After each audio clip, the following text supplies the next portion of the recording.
8:24, un gusto tener hoy aquí a Esteban Moctezuma, ex secretario de Gobernación, ex funcionario federal de relevancia, desde hace muchos años preside la Fundación Azteca y pues desde hace un par de años, cuando menos febrero del año pasado, de Andrés Manuel López Obrador, desde febrero. Así es. Ya asumiendo públicamente una función, pero has tenido una relación, comunicación con él desde hace ya algunos años, Esteban. Desde hace tiempo, sí.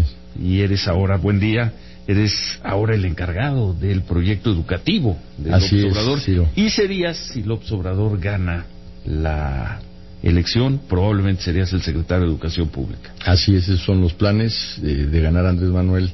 Él ya, pues, diseñó y anunció un gabinete y me ofreció precisamente conducir la Secretaría de Educación Pública. ¿Vas de regreso al sector público? Así es. ¿Por qué, Esteban?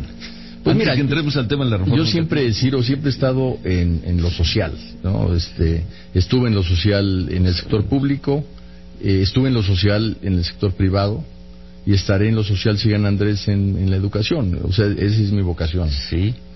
Estabas haciendo un muy buen trabajo. Estoy haciendo un buen trabajo y te agradezco la flor porque hay mucho trabajo en Fundación Azteca. Tenemos orquestas sinfónicas, 83 orquestas sinfónicas.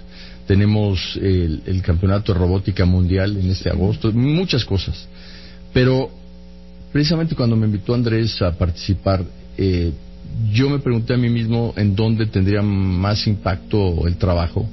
Y dije, pues voy a trabajar con Andrés para precisamente tener una mayor incidencia.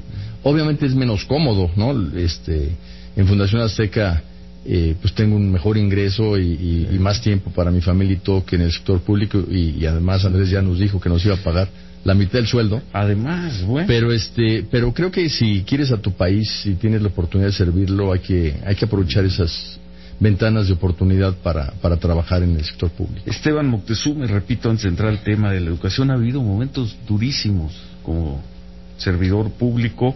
Él estuvo muy cerca de la campaña de Luis, formó parte del equipo de Luis Donaldo Colosio cuando mataron a Colosio. Así es. Él fue secretario de Gobernación en los días terribles de la crisis del cambio de gobierno de Carlos Salinas de Gortari, Ernesto Zedillo, el error de diciembre, el encarcelamiento de Raúl Salinas, en fin, todo lo que pasó. Y después Esteban formó parte central del equipo de la campaña Francisco Labastida en el 2000 y tuve oportunidad, no sé si te acuerdas, de tomar un café contigo en los días posteriores a la derrota. Estabas muy afectado en lo personal y además con mucha incertidumbre sobre ¿qué iba a hacer, además? Pues mira, Ciro, muy joven en el 2000 y tomaste el camino del proyecto social, pero en una empresa privada, Esteban. Así es. Hace 18 años. Así es, y además qué bueno que lo hice porque los proyectos que se han desarrollado allá en Fundación Azteca son muy importantes. De hecho, son proyectos que se deberían de masificar, ¿no? El arte y la música en particular es algo que debe entrar a la educación pública. Pero hay una cosa, Ciro. Yo pensaba y pienso que Francisco Labastida hubiera sido un gran presidente y sobre todo sabía muchísimo de seguridad pública y lo que se descompuso precisamente en el gobierno de Vicente Fox fue la seguridad pública. Entonces yo creo que en México se hubiera ahorrado mucho dolor si esa decisión hubiera sido otra, entonces por eso me dolía. Bueno, el texto que entregaron a 10 por la educación, en estas las 10 preguntas a la educación, ¿lo escribiste tú, Esteban? No, ese texto se escribió en un grupo que estamos trabajando dentro de la campaña de Andrés Manuel López Obrador. ¿Y lo revisó Andrés Manuel? Y ¿Todo tiempo de revisarlo Andrés Manuel? ¿O lo mandaste sin su conocimiento? Sin no, todo lo que sale públicamente tiene el aval de Andrés Manuel. Pero Andrés Manuel no tiene tiempo para leer todos esos documentos. ¿Este sí lo leyó? Pues mira, no sé qué tan profundamente lo haya leído o no, pero el caso es que nos dijo adelante, el texto va.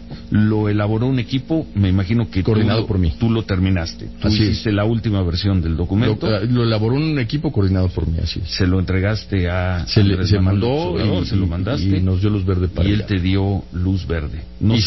Sigue totalmente de acuerdo con lo que enviamos.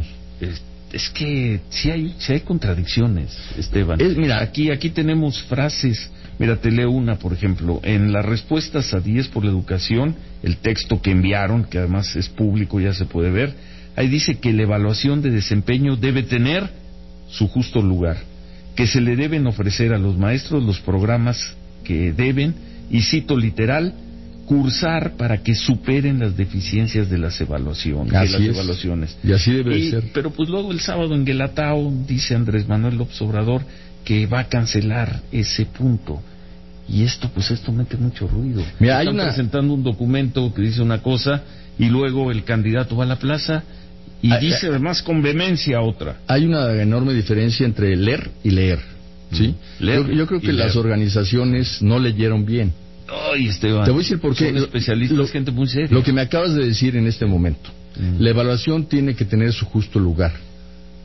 Y el justo lugar que debe tener la evaluación para nosotros es que no sea una evaluación, como llaman los maestros, punitiva, o sea, que no esté en riesgo, ¿sí?, su trabajo cada vez que se evalúan.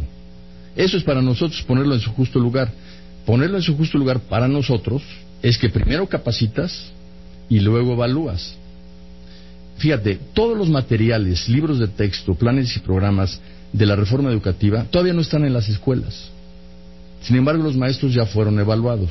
Entonces, ahí lo que tenemos que ver es que nada es verdad ni es mentira, todo es según el color del cristal con que se mira. Para nosotros poner la evaluación en su justo nivel quiere decir una evaluación para el aprendizaje. A ver, déjame nada más terminar el punto. Sí. ¿Qué decimos de la evaluación en el documento? No es pertinente calificar a todos los maestros por igual. Esto quiere decir que no estamos de acuerdo con la evaluación actual. Garantizaremos la formación continua de los docentes. Esto quiere decir, tiene que ser, así como formación continua, una evaluación continua. Transitaremos de la gestión escolar a la gestión en el aula. Esto quiere decir, lo más importante es lo que sucede en el aula y con los niños, no tanto en las escuelas como tal. Incorporaremos la participación social en la evaluación de docentes. ¿Esto qué quiere decir? Pues que también tengan opinión los padres de familia sobre cómo sienten al maestro o la maestra. Quinto, evaluaremos la práctica docente en el aula.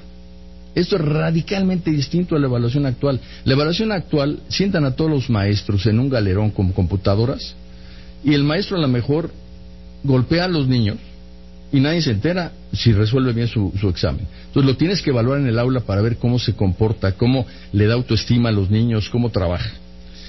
Que los intangibles de la labor docente, esto es bien importante, que los intangibles de la labor docente, como el trato humano, que significa enseñar, se tomen en cuenta. Asimismo, la evaluación de los alumnos debe considerarse. ¿Qué quiere decir la evaluación de los alumnos? Lo más importante en la evaluación es que los alumnos aprendan, que los alumnos estén bien, que los alumnos se sientan en confianza con el maestro, que se sientan en confianza con sus compañeros, que haya un ambiente de aprendizaje. Eso no está en la evaluación actual. Nuevas metodologías para evaluación, ya perdí la cuenta, vamos como en 8. Metodología de evaluación masiva, pero personalizada. Aquí en tu programa, David Calderón dijo, ayer, qué interesante es ese tema. O sea, es la primera vez que me critican por estar de acuerdo, ¿no? Es algo chistoso. Y finalmente, le llamamos a todo esto evaluación para el aprendizaje. Entonces, lo que nosotros decimos es la evaluación debe estar en su debido nivel, la evaluación debe ser así de diferente, por lo tanto, no tiene nada que ver con la evaluación actual.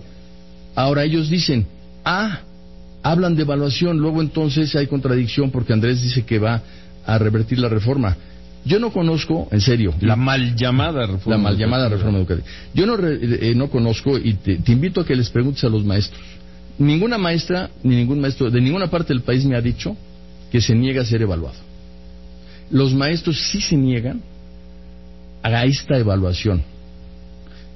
¿Y cómo se puede saber que se niegan si es obligatoria? ¿Qué maestros? Porque hemos hablado con muchos y en maestras muchos lugares, y maestros. En muchas entidades del país se llevan a cabo las evaluaciones sin ningún problema. Pues claro, porque es obligatoria. Por eso, y sin ningún problema. Los problemas, así, Ciro, pero si tú le preguntas a los maestros, están en Michoacán, están en Chiapas, están en Oaxaca. Pero no estoy hablando de problemas. Sí. No, los problemas, la resistencia a la evaluación. Si aquí en tu empresa te dijeran que es obligatorio venir de traje, y vieras a todo mundo de traje, pues es obligatorio y todo el mundo viene. Pero si les preguntas, ¿te sientes cómodo? Muchos te dirán que no. La mayoría de los maestros, Ciro, la mayoría de los maestros no se sienten cómodos con la evaluación.